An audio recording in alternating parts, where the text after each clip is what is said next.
All right, let's shift focus now to the fugitive diamond heir Mehul Choksi, because Republic has been getting you all of the angles as far as the investigation in the case that seems to be getting murkier. Now let's talk about another person who is said to be a former associate of Mehul Choksi. Now this individual goes on to say that how Mehul Choksi had monitored and had mentored Nirav Modi.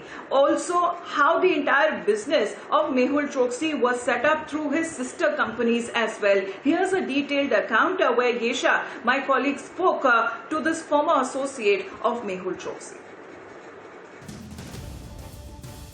Mehul Choksi, from being the country's biggest diamond trader to a fraudster, Republic unfolds the story for you. Mehul Choksi took over his father's diamond business Gitanjali Gems in 1985.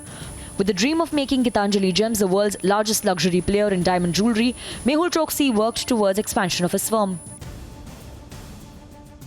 By 2005, Mehul Choksi's diamond and gem-studded jewelleries were being sold from at least 4,000 selling points. Republic spoke to Vrishank Jain, a diamond assorter who worked with Choksi in 2004. He revealed that Mehul was a mentor to Nirav Modi. In 2004, I was working with Gitanjali as an assorter.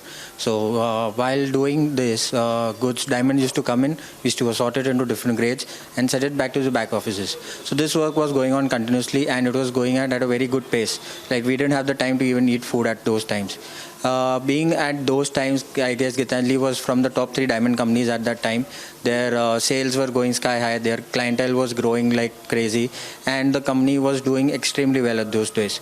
Then we've seen that they started getting more goods and they started with jewelry.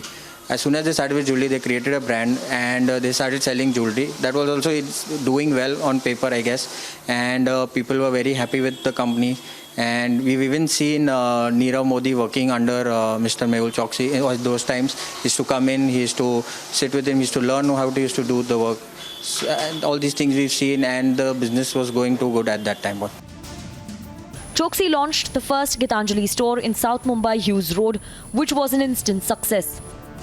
The first one came out as Hughes Road. I think that was around 2006 or 7.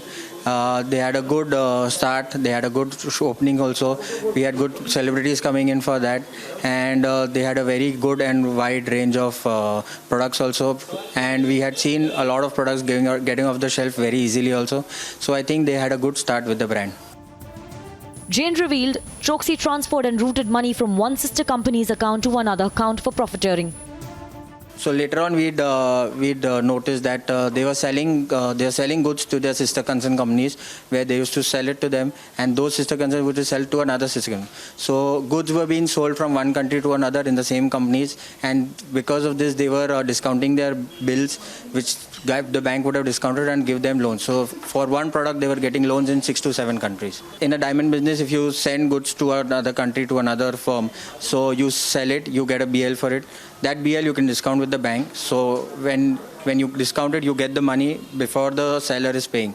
So the bank is guaranteed in that between. Again, that same good is exported to another country, and that the other company is getting the loan. So continuously rigorous, it's a rigorous action, and this is how the credit goes up, and they were creating their bigger businesses in that. Industry insiders say Choksi started selling poor quality diamonds as original good quality diamonds. Sale का था, franchise थी बहुत सारी, यहाँ पे अलग अलग mall में फ्रेंचाइज थी, यहाँ पे मार्केट में भी उनकी कुछ शोरूम्स थे. तो ऐसा सुनते थे कि भाई शायद वो क्वालिटी जो हीरे की होती थी वो हल्की होती थी, क्योंकि उनको किसी तरह से सेल करना होता था और मार्जिन बड़ी होती थी, और बैंक की लोनें वगैरह इस तरह के जो उनके कैलकुलेशन थे वो कहीं ना कहीं जाके एक स्टार्ट जो था वो गलत ही स्टार्ट हुआ होगा. इसकी वजह से उनको आज सफ़र करना पड़ा है. In 2016, Gitanjali group of companies' profits started taking huge hits. This was the beginning of Choksi's downfall. Soon after, Choksi fled to the Caribbean island of Antigua, swindling over 5,000 crore rupees from Indian banks.